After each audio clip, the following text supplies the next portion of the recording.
The Common Legend is a podcast for everyone.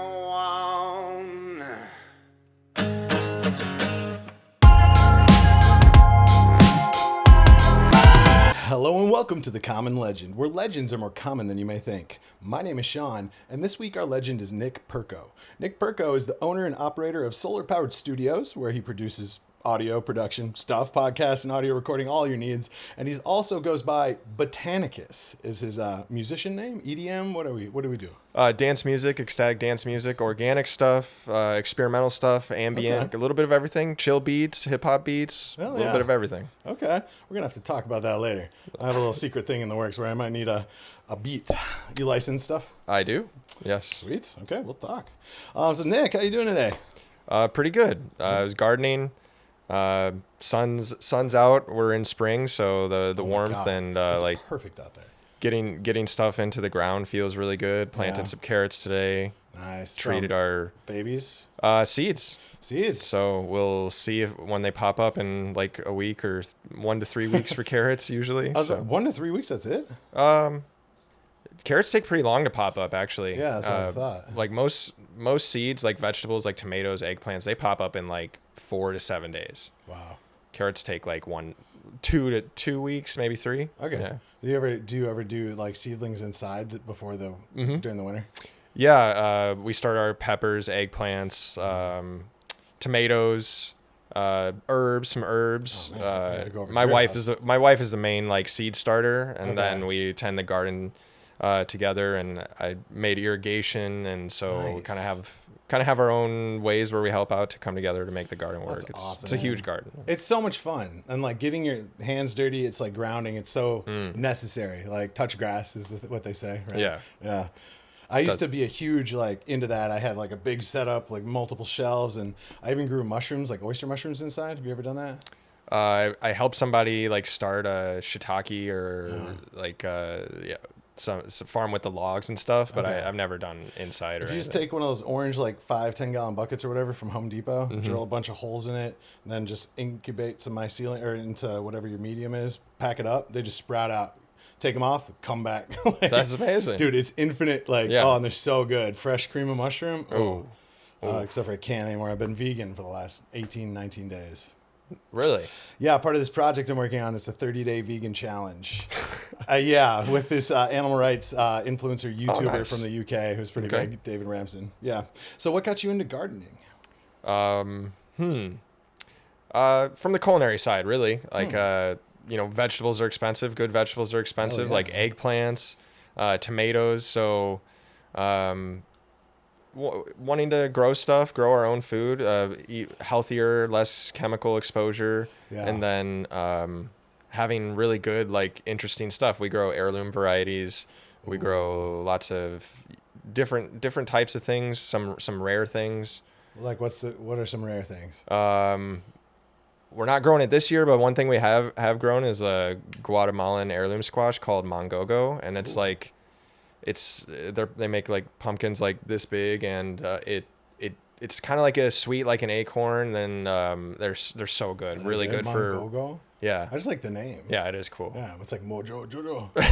If that lands. It sounds like a Japanese word. It could be, but it's Guatemalan.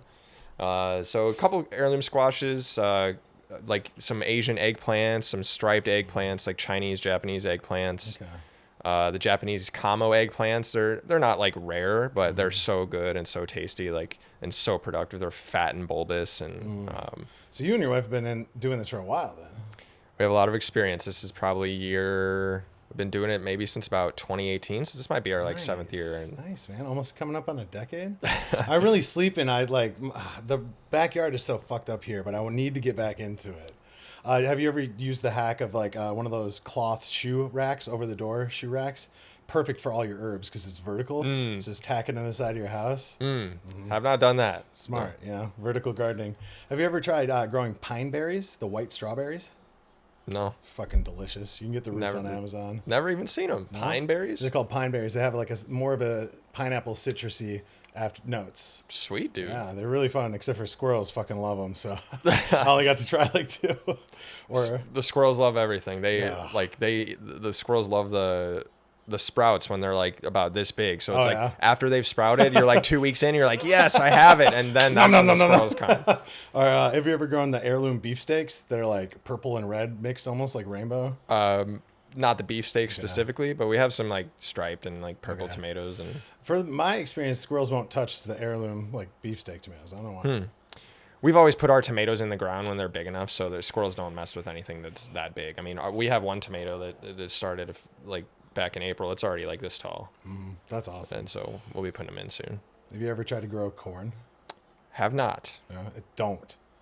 I did a 10 by 10 plot of like some rainbow glass corn. Have you seen that? It's really pretty, Looks good, yeah. beautiful. But holy shit, like just farming 10 by 10 of corn, so much labor. Like I feel so bad for the farmers after that.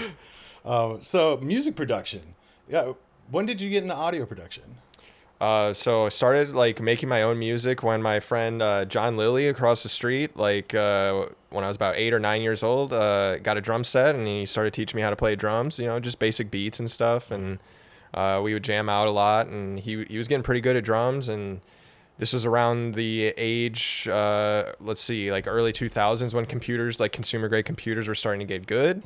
And he was a real techie guy, so he had like Fruity Loops on the Fruity computer. Loops, yeah. And back when it was called Fruity Loops, and What's it called now? FL Studio, still same thing, just Yeah. acronym. You know? Yeah, the artist formerly known as Fruity Loops. Right. Yeah.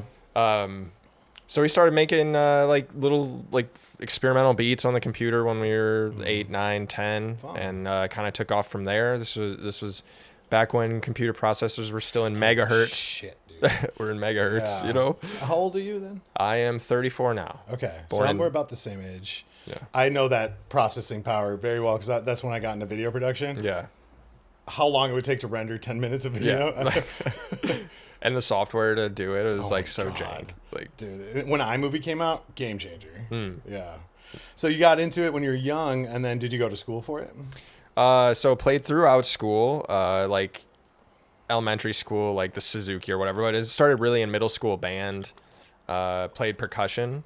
So middle school band, played percussion, and then high school did marching band pit, playing all the mallet instruments. So freshman year xylophone, sophomore year vibraphone, and then junior and senior year I was section leader, played marimba.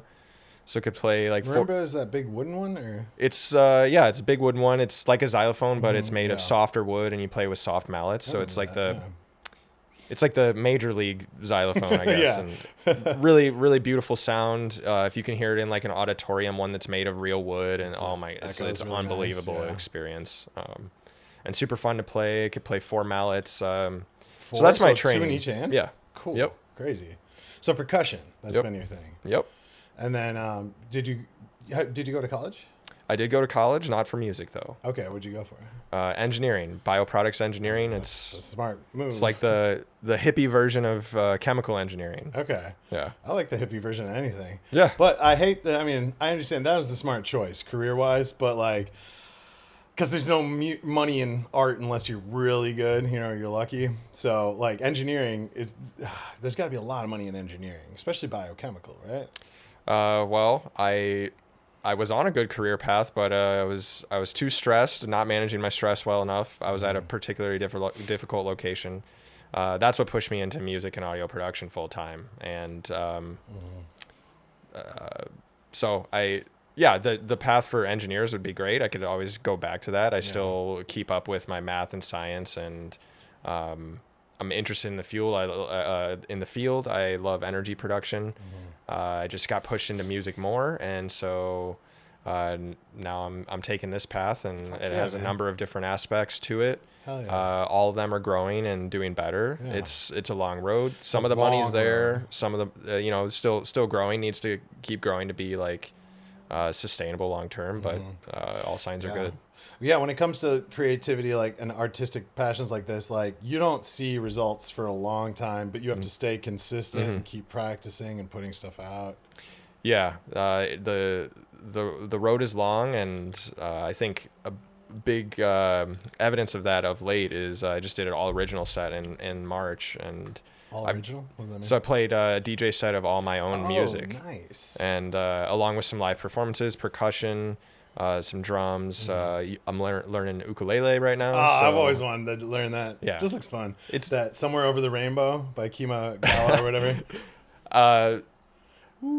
It's one of the basic ones to play, like pick up tabs, like watch on YouTube. I played a few of those, but mostly I just like to just figure out my own chords and then play them until like I can't. Like I'm not going through like the progression of learning all those like easy songs, which I have a little bit, and perhaps I should to get better in certain ways. But should you though? I just love figuring out my own chords. It's more of a writing and a sound thing than a playing thing. I am embracing more of the playing, but it's more of like a writing tool and like creating the sounds, creating the ideas, and then, it's newer for me to play an instrument like that that's so expressive because I've been like focusing on making music on the computer and stuff, but like it can like really jam out and like get into something and like play it with like the feel and stuff like that. That makes me feel so much more when playing the music. So I'm really jumping into that and like embracing it. I feel like you can do that with digital production, but you have to get really good at those beat pads and mixers, because I've seen people get into that same flow. And there's all different like workflows and stuff for that. And some of them, I was kind of like on a more heady vibe, but yeah, now I'm like transitioning to getting my hands on more things, like playing the ukulele, I want to get a synth. I have a couple synths. Like I want to put my hands on it, like do as much stuff. Like I do a lot of stuff acoustically. So just recording my marimba, ukulele, drums. And then like, I want to like have the synths to like create the weird noises and all that stuff. Are you familiar with Michael Thompson? No. He's a local sculpture artist. He's actually pretty well known at Rogue Buddha Gallery, but he just put out his first feature-length film. I interviewed him on here, and he's working on a project with a visual artist where he's doing the synth stuff, and the visual artist is making a program that makes it into like a visualizer. Sweet. I should put you two in contact. Yeah. Yeah. Multimedia projects really interest me, and that's with my like business and audio production work. That's like a big route that I'm going down. Special projects like that are like super interesting. It's fun.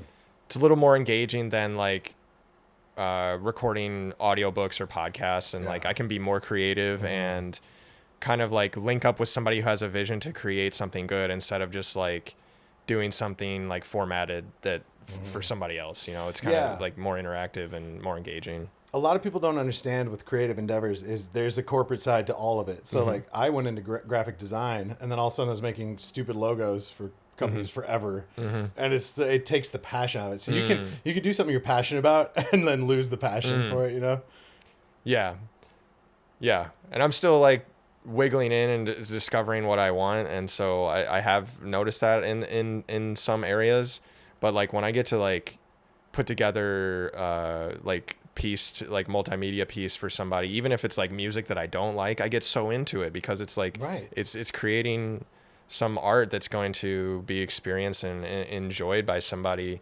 And interacting with multiple senses is really fun. Oh my God, big food guy, so like taste in sound, taste in music is like something I've really like leaned into, like pairing and like trying to find new ways to experience those. Music. Someone was telling me about like an experience where like some chef was doing like a 5-course meal that was tailored with songs or something. Are you familiar with that? Heard about a couple of them. Yeah. I've done some things similar like that. We've done like tastings that pair with music and DJ sets, or like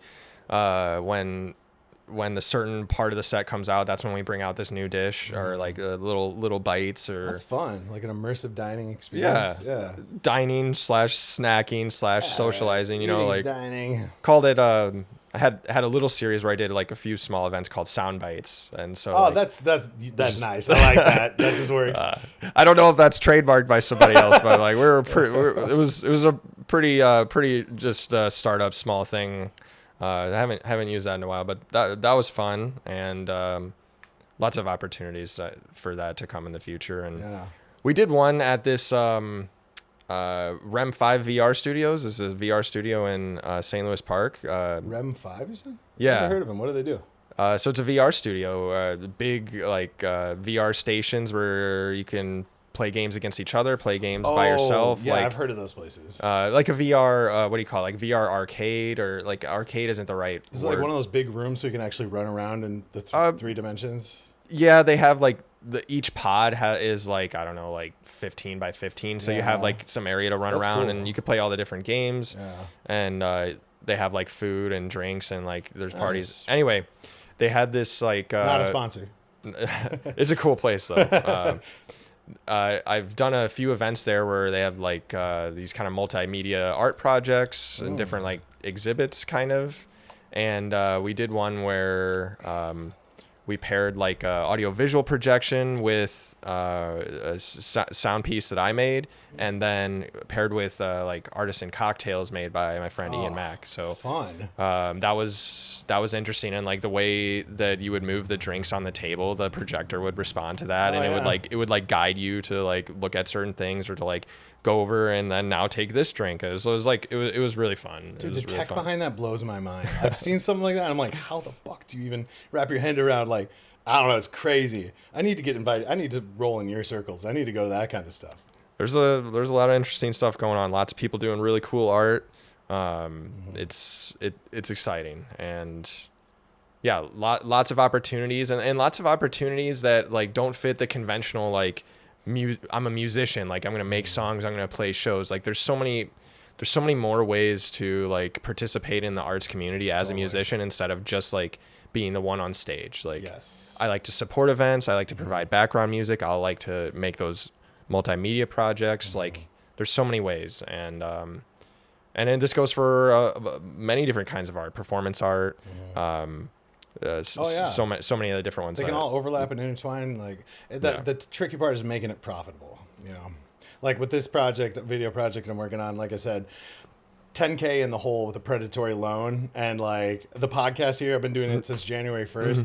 I've made probably $4. So, you know, you do it because you love it, you know? We're going to talk, because I'd love to get an original piece for you for this video project. So, sweet, dude. Yeah, we'll talk about that after. That. As far as cooking goes, what got you into cooking? Were you a chef, or did you work in the industry? I don't know what really got me into it. The funny story, how like I kind of, my first memories of actually cooking really like were in college. I would just like saute onions and bell peppers and then add like Prego and pasta. So like pretty simple, but like if you adding like bell peppers and onions, it adds a lot of like bulk and a lot of nutrition, right? So like that's why I did it. Just keeping it simple, but then that turned into like me like making like basic sauces and like kind of like upping it a little bit like during senior year when I had a little bit more time. I've always loved eating. And then like kind of I got like what was it, like HelloFresh, one of those meal delivery kits, like when I was at work, which was totally it's expensive but totally worth the money. I learned, again, not a sponsor, so many recipes, so many techniques from that. And that's true. I didn't and think then of that. like it made it easy. And so like I have like 100 recipes from them, and like all the techniques. And when I transitioned out of my engineering work to come back to the cities here, I worked at a restaurant for a bit because I wanted to learn the business and the techniques. So I worked at a restaurant in South Minneapolis, a French Brazilian American restaurant called the Harriet Brasserie. Oh, never heard. And really, really good. So learn some French techniques, learn like French omelet. Those are the hardest techniques. Some learned how to make like all the stocks and a number of different just classic recipes, and learned that the magic is in the prep, like how you cut the ingredients, having all the ingredients cut up already. And so like that kind of like gave me the tools to be able to do anything with food. And so now like I love cooking at home for my wife and I. It's just fun, man. And now that you got the French techniques, like those are valuable, but like I have like the Italian traditional ones, the Japanese, the Southern ones. You know, like you can offer to stage at any restaurant. Are you familiar with that? I don't know what that is. Okay, so staging is like, I used to be a chef for many years, and I've loved food, grew up on the Food Network, Giada, if you know, you know. But you can stage, so it's something chefs do where they'll go try, it's like a test run. So you stage for a night. You go work as a chef for a night. You can call any restaurant in the city, be like, hey, could I stage for the night? And then you just learn real quick. and then you can just walk away. So That's yeah, interesting. think about it. Because I worked at like Kiachi, if you're familiar, and Broders, and Revival as a Broders. sous chef. Yeah. Yeah. It's fun, though. Oh yeah, what happened with Revival? They shut down. They shut down. Yeah, I don't know. Do you have any scoop? No, because I was their sous chef. I actually left that job to work at Activision for the last 3 years because I wanted to get out of the culinary industry because it drains you. You become an alcoholic. And it's just so unstable with the hours. So, but God, Activision, it was fun working in video games. Cool, dream. But then sucked my soul out. Kind of like you. Like, How'd that happen? because I got too good at my job and there was no upward movement really. And then Microsoft bought us and just became toxic. I'm actually in a lawsuit right now with them just for discrimination for disabilities because they made us return to office and refused to even give it as an accommodation for disabled people because it's an essential function to work in office, even though I helped develop 2 titles from home. So I won't get into that though. Dude. But kind of like you, so I put in my 2 weeks. I found a different job. I was like, I'm going back to be a chef again. And then they laid me off within 2 weeks. Like, sorry, we don't need you anymore. So I was like, oh. Damn. And then, but I jumped and now I'm doing what you're doing, like full on investing. Like, Sweet, dude. yeah. Sweet. Congrats on taking the jump, and you're very brave. You got it. You are too, though, man, Yeah. because you don't know. And you have your partner probably to fall back on just in case. Like, She's doing her own thing creatively as well, too. oh, so, really? What's she doing? She's an interior decorator, stylist, interior Awesome. designer. Nice. She's very artistic, good with colors, very, very good at helping people put together spaces, understands like the feng shui of the rooms. And so it's Samantha Perko, Casa del Sol Designs. If you need an interior decorator. Hit her up. I'll recommend her. I haven't even seen her work. I'll recommend it. She's an internet marketer and quit her job last year because it became so intense and like it's like it's marketing for clicks and like driving percentage from like 2.3 to 2.5. It's like just fucking this ridiculous, dude. And they were like, she was getting grinded so hard she couldn't take it anymore, and no time for passions. And like this, after like working to like put our houses together, make our houses really nice, she's like, man, I love doing this, and I want to do this. So now she's crushing it. She has a number of clients. Yeah. Wow. Yeah. Awesome. So, yeah, she's crushing it. Number of clients, like good projects, some big projects, some really good, like fun to work with clients. Like, I'm so happy for her. Like, she's. I'm happy for the both of you. Yeah. Like, usually in a couple situation, like one of them will take the leap, if at all. But both of you, Yeah. you guys must be happy. Your relationship's probably blooming because of it. It creates a lot of busyness, and one of the challenges lately is having time to connect and like really work on a relationship instead of like we've been passing in the night a lot. Yeah, so because you're both so dedicated. Yeah, and she's working a part-time job as well. Okay. I have a part-time job as well, and I also do private chef work. I just started that. Nice. That's awesome. Catering and stuff? No, just working for a family. Oh, nice. Cool. We could talk about that in a sec, but like, yeah, the relationship, it requires a lot of investment. It requires a lot of support, and we've been champions for each other, and like, I want to keep doing that. And she's creating a network, good people to work with. And so, yeah, she's crushing it. It's really amazing to see, man. But I mean, all relationships are hard. Everyone knows that. It's like, it's a job in itself, but communication, I'm assuming you guys are very good at communicating. You don't have to get hard. Into it if you don't want It's hard, dude. Yeah. We are good in some ways. We are growing and challenged in other ways. We've been together for a long time. We've been together. We met in 2010. We dated all throughout college. A little bit of time apart when separated to like work my job in Indy, and me like growing up and learning. And then, coming back together in 2017, we've since bought a house and then bought another house. So like, motherfucker, we were very blessed. Yeah. So yeah, there's strengths, and then there's also challenges, and we keep learning new ways to communicate, new ways that we need to hear things from each other. So because everyone's got a slightly different communication style. You know, or like, vastly different. Well, yeah, or vastly different. At least slightly. Yeah. That's like, I think the root of all the issues in the entire world is just miscommunication, you know, misunderstanding, lack of empathy, maybe. Yeah, but it sounds like you guys got a lot of empathy and stuff, and you're trying. Empathy is where I'm really growing. I didn't have any empathy in my Really? early life. I didn't have any, and I didn't start growing up and gaining empathy or a lot of other things until I was like 23, 25. Really? Yeah, dude. So you can learn empathy. I thought it was either you're born with it or you're not.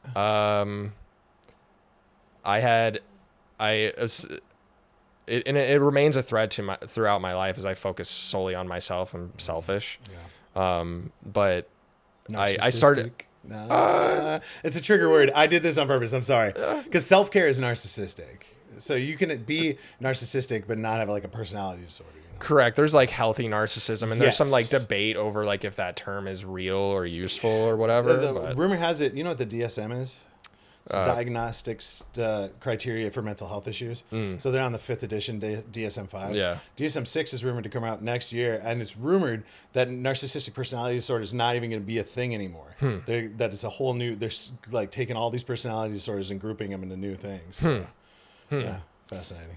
No, I'm not like I don't have excess hubris or like crazy sociopathic tendencies. That's Just, good. That's great. I love that for you. some people might disagree, but The fuck 'em, no, dude. no, I like- can tell right off the bat you're not. no, but it's just a matter of like focusing so much on my own stuff and like being too busy or like being too active in my brain to like feel or understand what other people are going through. And like I could like logically understand, oh, that person's like family member passed away, oh, I'm so sorry, but I wouldn't really like feel it. And so those feelings started to grow into me, like actually feeling what other people are going through, like in my body. Empathy. Oh, it sucks, right? Yeah. It can be. It's a burden. hard and Yeah. also super connective. And like, Yeah.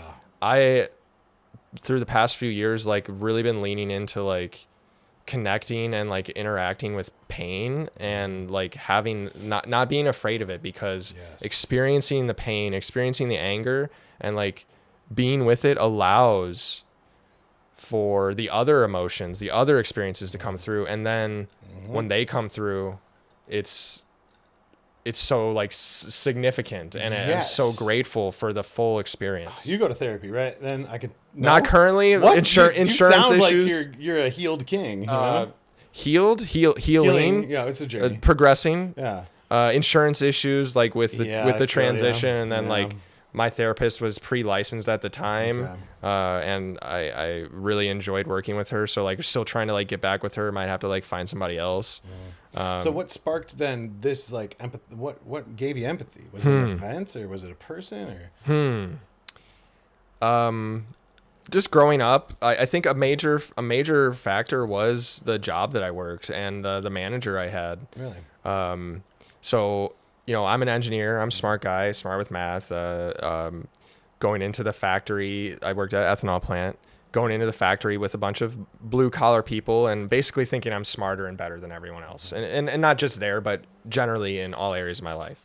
And then working there, seeing how things really work in a like an industrial setting, and like how my book smarts, my calculations aren't always necessarily going to be the thing that creates the change.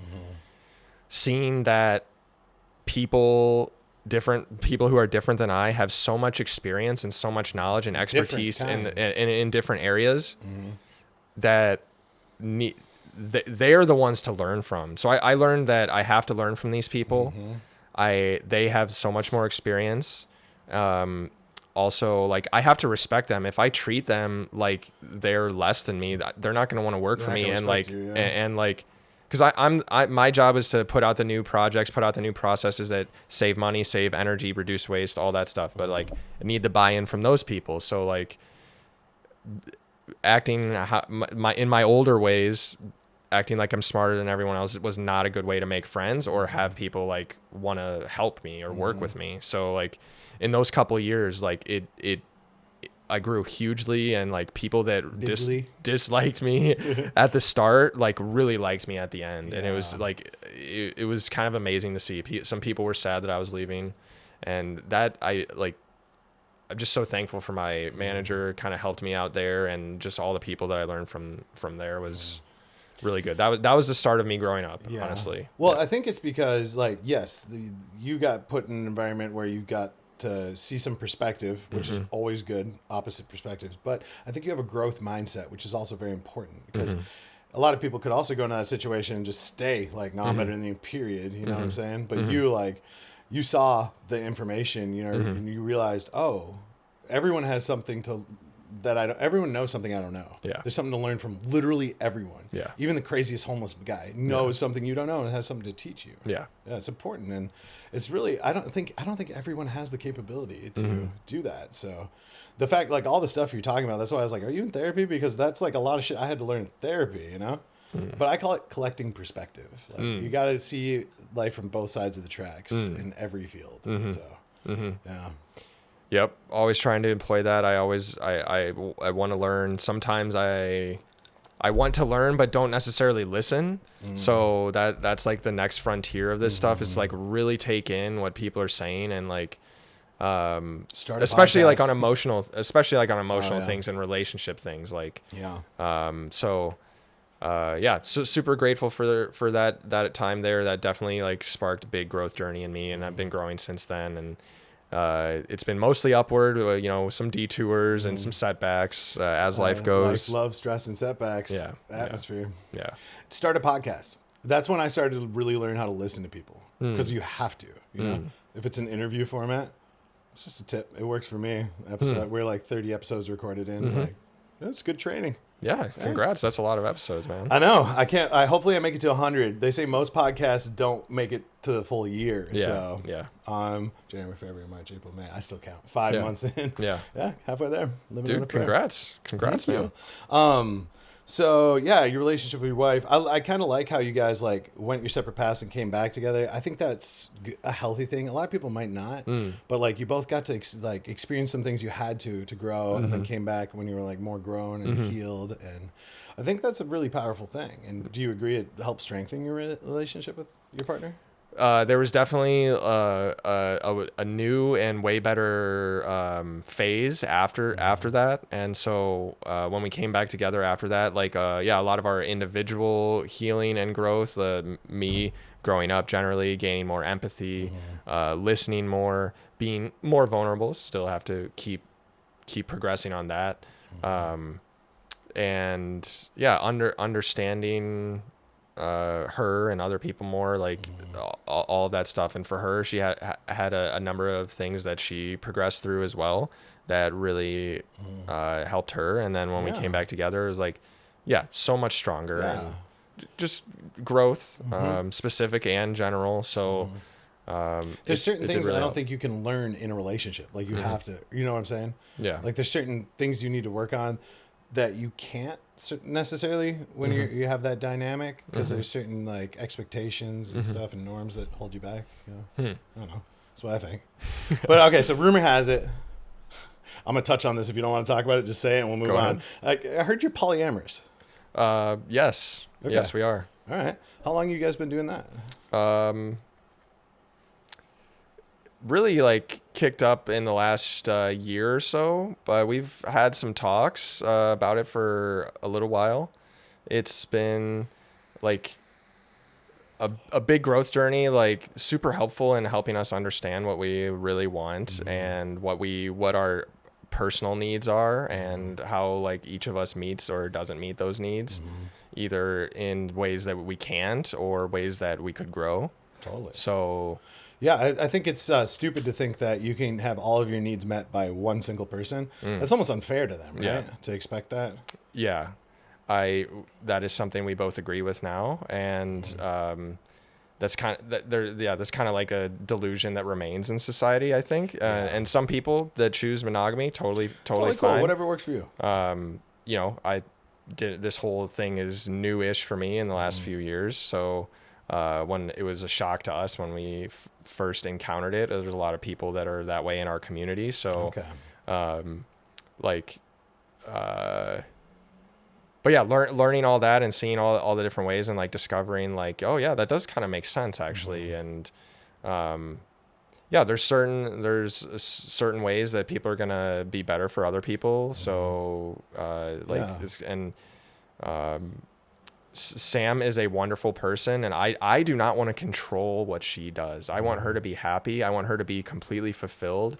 I do not want to control like, I don't need her at my hip all the time. We have been so secure in our relationship, and grown into it, not secure always, but like, we can maintain some independence and autonomy, and that feels good. Like, I don't want to.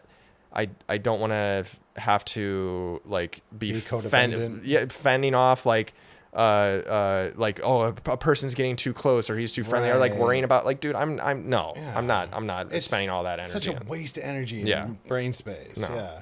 So, and I agree with you. I've seen some of the happiest couples I've seen are poly, and you're like, once you get over that jealousy hump, and you just generally care about the other person. Like Britt and I kind of did that. Like we never got poly, but like we were married and then we split up and then we became friends, and that's how I got over jealousy, and I'm kind of like was opened up to ethical non-monogamy, because I was like, oh, when you start to be like, I really want you to just be happy, like, and truly fulfilled, that's true love. And when you can do that right, I think you're gonna form the strongest bond. You know, I mean, I still believe in it, like a primary partner, I guess. You know, your go-to, your queen or whatever. But so what was the hardest part about the transition after, like, what, a decade of monogamy with your partner?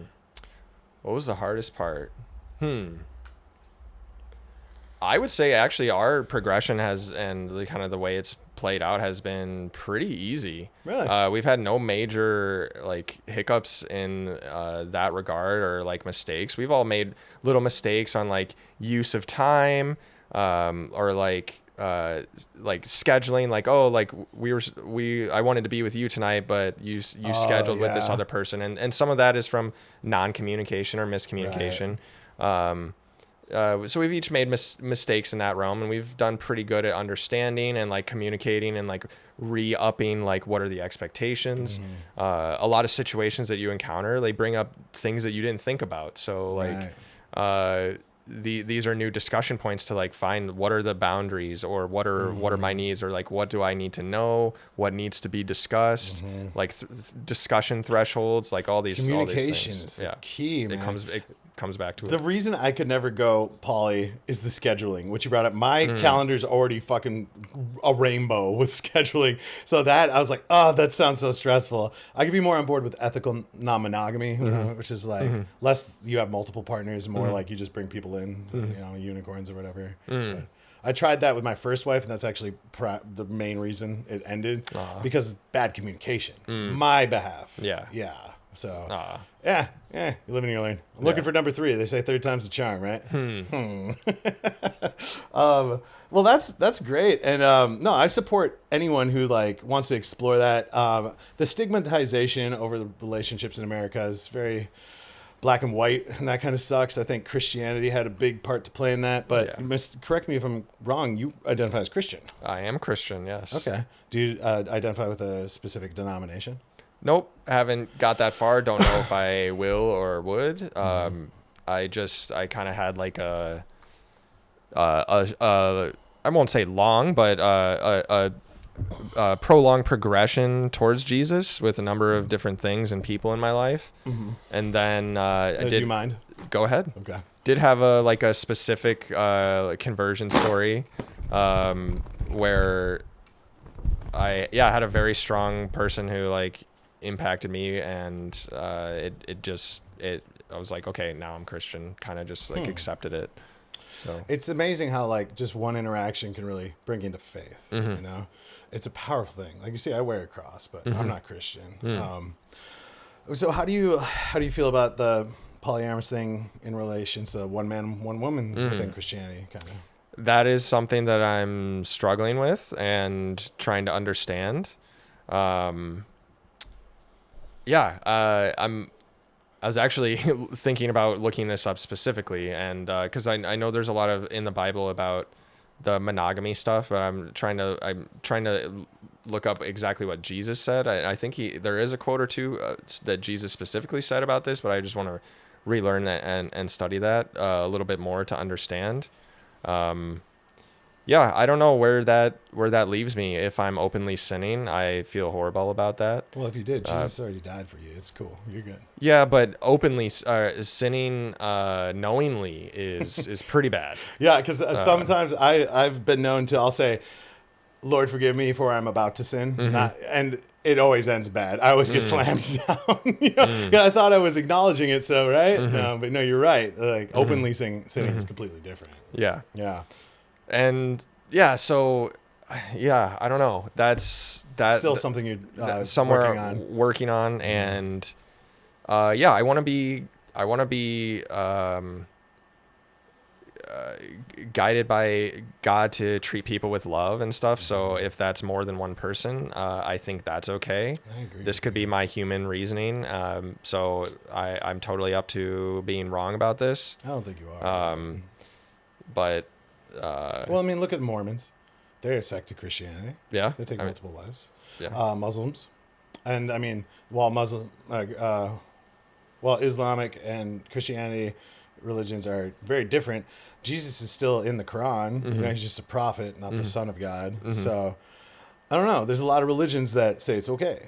And I think they're all praying to the same God. Or at least that's my stance, because I landed on Buddhism, which is, I think more of a user's hand guide to life than a religion. It just tells you how to get by. So I don't think you're morally corrupt in any way. And I think if Jesus is the one you're praying to, you should maybe switch to God. That changed everything for me. Christianity kind of turned me away at the door, because I was like, Jesus is the son of God. I was like, so am I, and so are you. We're all the children of God. And I was like, so why am I praying to his son? Why am I not praying to the big man? So that's where I got turned away at the door. But I still respect Christianity. Like I said, I wear a cross. I also wear the Hamas hand, which is Islamic and Hebrew. So I just to show respect for all. Just continue on that journey, but don't let it. Just continue on that journey. Stay curious, my friend. Thanks, man. Yeah, and I have studied a little bit of a number of other religions and some of the New Age spirituality teachings and all this stuff. So like, I believe a lot of those too. Like I some Hinduism, some Buddhism. Like you have a crystal on your neck. I mean, that's spiritual. So like, I'm trying to reconcile all these things, because I have so many different beliefs. And like, yes, I am Christian. I do strongly believe that Jesus is the Son of God. He died for our sins, and that God is real and all that stuff. But I also believe some of the other stuff. Yeah. So it's like, it's interesting to like. But you don't believe we're all the children of God? In some respect, yeah.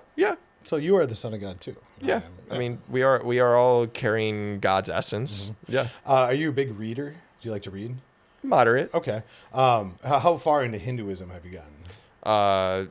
Not specifically far. Okay. Various topics, little over the years. Okay.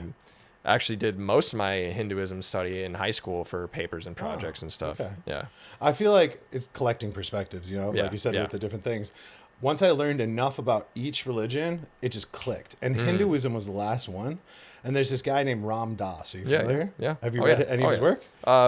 Be Here Now? Hearing the quotes, and people speak of Ram Dass quotes and his teachings mostly. Done a little bit of reading. I'm going to give you a book from him before you leave. Sweet. For me, that was the last key. That was the last piece of the puzzle. And once I read Be Here Now, that's not the book I'm going to give you. I lent that to a friend. That was more pictures. That was like the Dr. Seuss version, so it resonated with me better. But once I had that last piece of the puzzle, it was like, click. And I was like, oh. And true faith, like honest to God faith in me for the first time in a higher power came out of nowhere. And once you have that, I mean, is your faith true and pure? Do you like believe there's a plan, everything's going to be fine, God's got it sorted?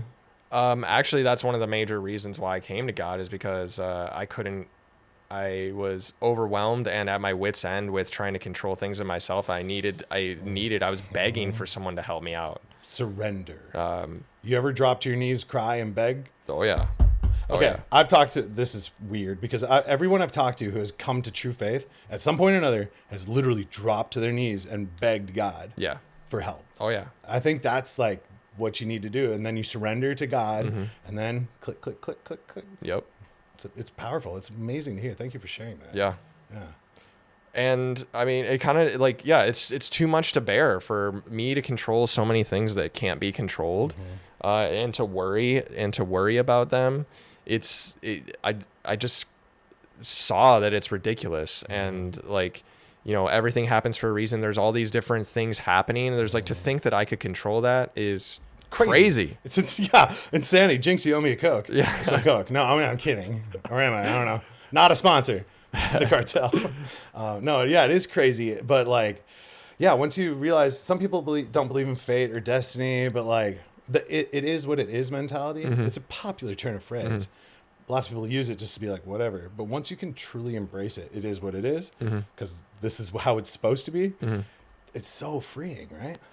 Yeah, and I like that you brought that up, because that was one of the things that was keeping me away from Christianity in my middle school, high school years, is like God's plan. I thought that like, yeah, the God's plan, or Jesus take the wheel, as one of the I love tropes, that or one. like, Jesus take the wheel. I that sounded like apathy to me. Whereas now I understand it. I understand it now. It is because we cannot control all this stuff. We are foolish to try. We have to believe. It makes sense. We should want to believe that somebody, something, some force is helping things go smoothly. Yeah. No, seriously. And it's that blind leap of faith. That was also the biggest issue I had with Christianity. I was like, I'm just supposed to blindly believe in something? I was like, no, because our monkey brains always want to figure things out. That's why we have microphones and computers. We're just figuring shit out. But it's a leap of faith. Yeah. Like, never ending story. Have you seen it? Sebastian, at the end of the movie, to save the childlike empress, literally has to just jump off of a cliff, a waterfall. But he doesn't want to. He's so afraid. And then he does it, and everything's fine. It's really powerful. Watch it. Or don't watch it. The scene where Atrax, the horse, dies. Oh, my God. But, yeah, I'm really happy to hear that you also are a man of faith. Because whatever God you pray to, as long as you have faith, I don't care what God you pray to. I don't care what religion you associate with. I don't even like that I just said I'm Buddhist, because there's a principle in Buddhism called kill the Buddha. Are you familiar? Or if you're Buddhist, you never say you're Buddhist. You just be Buddhist. Right. You live like it. If you're Christian, live Christ-like. Don't say you're Christian, because just saying God can kill the conversation. It's because people have that stigma in their head. So if you say God, so many people just turn away like, already have an assumption or predetermined idea of what that is. So Yeah, like the excess preaching and stuff, and like invading people with preaching, or like proselytizing, or like trying to convert people. I don't think that is right, and it goes along with, right, you said, it's counterproductive. So counterproductive. I understand it though. Like, if you get faith, you want everyone to, hey guys, fucking, this is great. Like, but that's the wrong approach. Just like, be Christ-like, you know, live the life, and if you lead, they will follow. Exactly. Yeah, just like Jesus. Set the example. All you have to do is lead by example. Love others and love God, and then that's it. Be kind to thy neighbor. Yeah. Be kind to rewind. You know, just be a good fucking person, everybody. Yeah. If you're not, shame on you. Go drink some water. I'll wait. Oh, you think I won't? Hold on. Go drink some water. Thank you. Good boy or girl. All right, so we're at. All right, so we got about 10 minutes left. I just want to ask you some more fun questions to get to know you. Sweet. What is your most proudest accomplishment in life so far?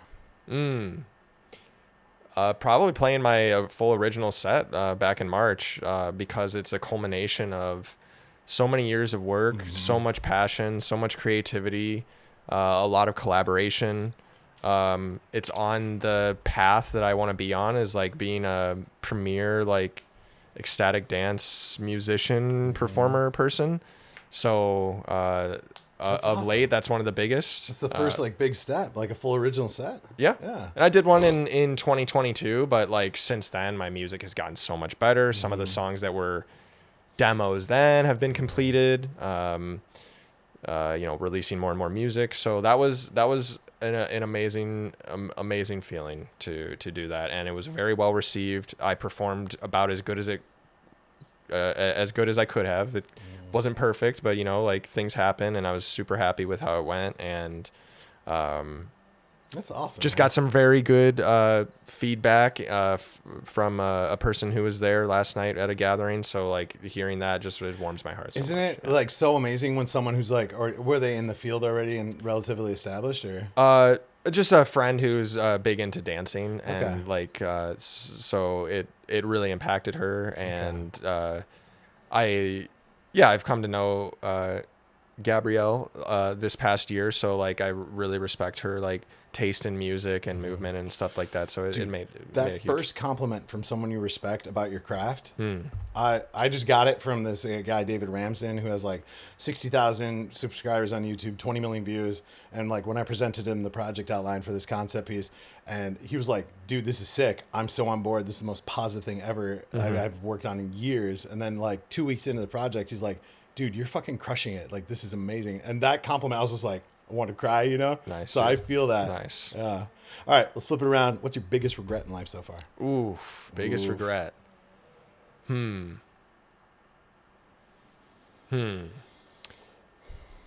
Ooh, that's hard. Got a lot. Top threes work too. Yeah, biggest regret is one of the biggest regrets, perhaps the biggest. The first thing that comes to mind is kind of that time at the end of college when me and Sam were deciding what to do, and I thought that I could go off and perhaps have a more perfect, more better life somewhere else with somebody else potentially. Obviously there was growth to be had, and some time apart helped with that. To like, we're still young. We dated mostly throughout college, so I could have had more relationships to learn more, but like not understanding what I wanted myself. Obviously some of it needs to be discovered regardless. You can't always think through it, but not understanding where she was, not understanding what the possibilities were, not understanding what potential I had with where I could go with my music at that time is another one too. Like thinking about like, oh, if we like tried to buy a house then and like creating my own music then from the start, like I would be like 3 years ahead like in that journey. So like Woulda, coulda, shoulda, man. woulda, coulda, shoulda. Regrets, yes, but also You wouldn't be learning where you experiences are right along now the way. if you Exactly. didn't, you know? Exactly. It was all part of the plan, like you were saying. And But I know I can understand why it was regret, but I think it was the right choice. Yeah. You know? I don't think you should have anything to be shameful or regret about that. thank you. Thank Yeah, you. Of course. Cool. All right, most prized physical possession. Ooh.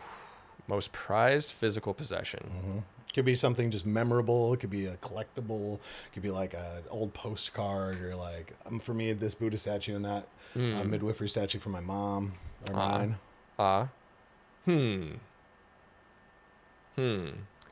Don't put a lot of value into items very much. Not very sentimental. I mean, I have to go with my computer, dude, because That it allows me checks to out. it allows me to create my music and record my Amen. music. So like, Hey, man. I don't produce on my laptop anymore. I use just my laptop for just DJing. But like when I was producing on my laptop, like I had my whole life on that computer. That's me over there, dude. 10 freaking years of music and like so much investment, time, love, energy. And so it's like, if I was carrying my computer and someone came up and robbed me, I was like, you're going to have to shoot me for this. I'm not giving this up. Like I'm Dying over a computer. seriously like, and obviously if I just back up my stuff, not a big deal. In I film could school, lose we it. learn if it's not backed up in 3 places, it's not backed up at all. But Yeah. cloud storage now, Yeah. I don't even have to worry about that shit. Buy 2 terabytes on Google Drive. Yeah. You're set. Yeah. I have some backups. I'm not up to 3 yet, but You got to get 3. Holy Trinity, dude. You will not be worried about it when you get 3. Yeah, true. So I do some backups now, but yeah, back then before I was really doing that, I would have died. Yeah, over your laptop. I would have Oh, died for for my sure. laptop. Yeah. That makes total sense because that's your portfolio. That's all your work. Like, it's not just a laptop. Yeah. That's your life. That's time. That's effort, you know? And all the projects in progress, like if they Right. were stolen and not backed up, they're never coming out. Things are completed are already done, but Yeah. like the things in progress, those are the new things. Those are the best things. Yeah. And if you had to start them over again, you could maybe make it similar, but it'll never be exactly how it was going to be. Correct. Yeah. Yeah. I understand that all too well. Like if that computer. No, we're not even going to go there. I'm going to get anxious just thinking about it. Just back it up right when we're done. It is backed up on there and the cloud. So, I mean, yeah, but that's the only one I have that's strong enough to render videos fast enough. Yeah, yeah. I have 2 Chromebook tablets, so they flip books. They're really sick for the on the go. I have my laptop that's on the go, and then I have that laptop, which is my desktop. So, and 2 iPhones. Yeah. Without those 4, 5, 6 computers, I don't know where I'd be. Okay. One more question before the final question. All right. If you could have dinner with one person, living or alive, throughout the entirety of history, historical, it could be someone you know, someone famous, who would it be? Where are you going to eat?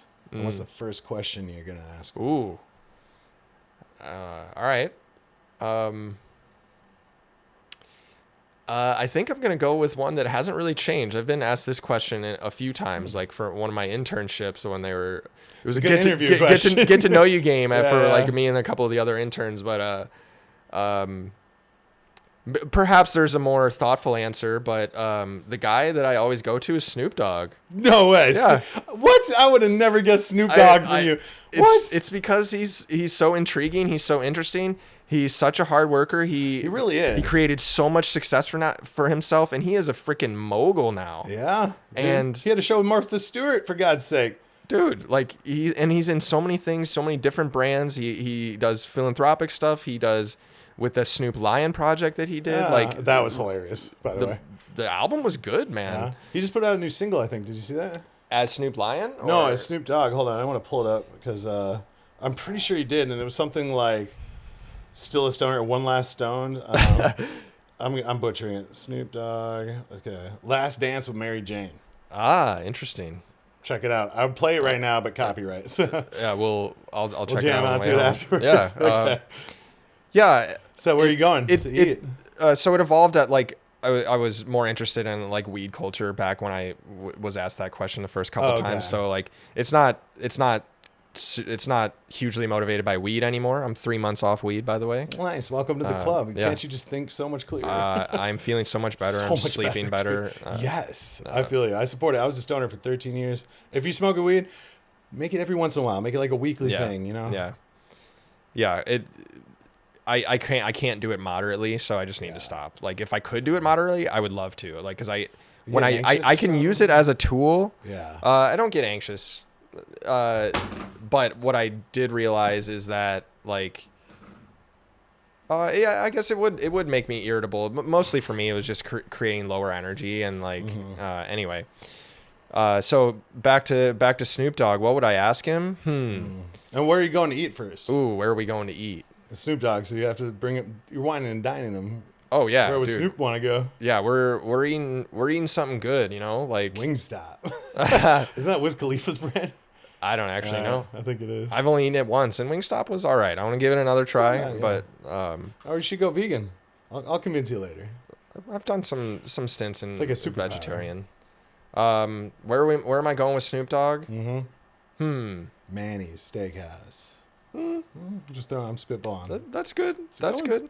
It's hard to say what would be the good food. He's I a feel stoner, like man, like Taco Bell. Like yeah, but I mean he's got class though too, dude. So like I would love to like obviously smoke a blunt with Snoop Dogg, drink some wine, have some like some a nice Donald American Trump restaurant. likes a Big Mac and a Coke, right? Yeah, like, yeah. But I like people. Yeah, I I would take the time to go to a restaurant that's calm. You want to have a good conversation. Wine and dine. Yeah. First date, you really want to lock us down. Yeah. Well, drink some wine with Snoop Dogg. That would be awesome. That would be awesome. First question you're gonna ask. First question. Biggest one.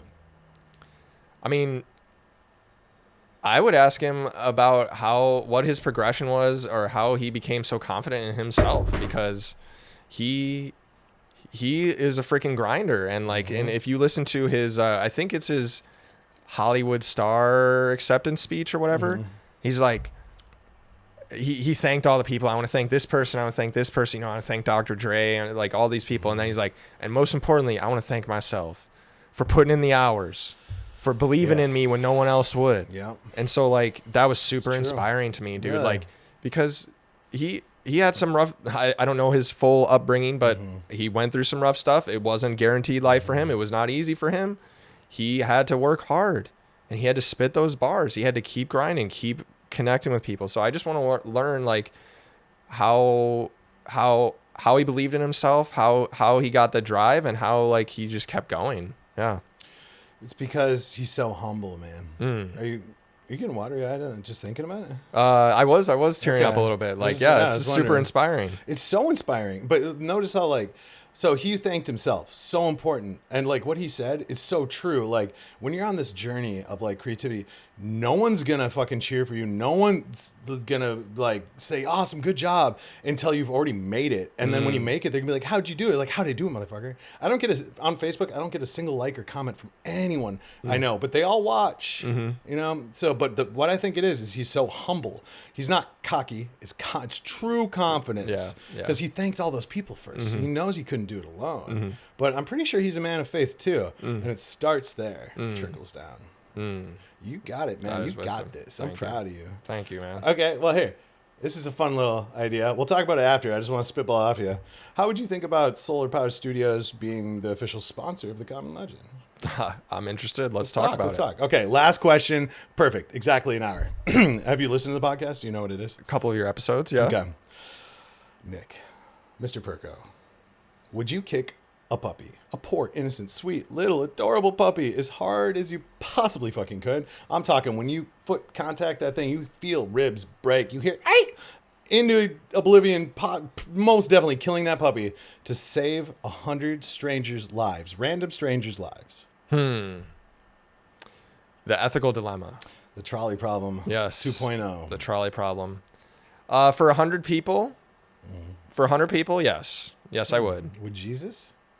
You know, harming anything, because that would be something that we are controlling directly, or that we have influence over. We don't.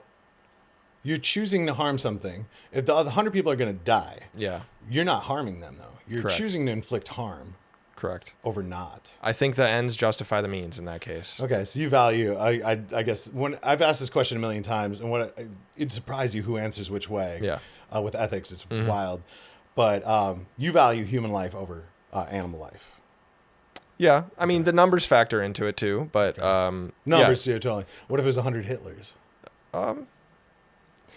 You just killed a puppy to save 100 genocide motherfuckers. I mean, no. you could You argue can that add so many they need asterisks. savings, but like if I Yeah. knew who he was, Yeah. you know, I no. I had one guest who said they wouldn't kick the puppy, and their reasoning was so fascinating to me.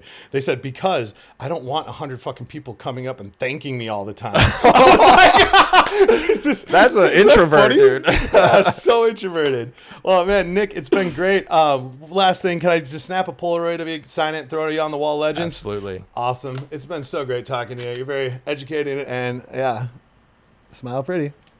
Right. Nick, thank you so much. Thank you.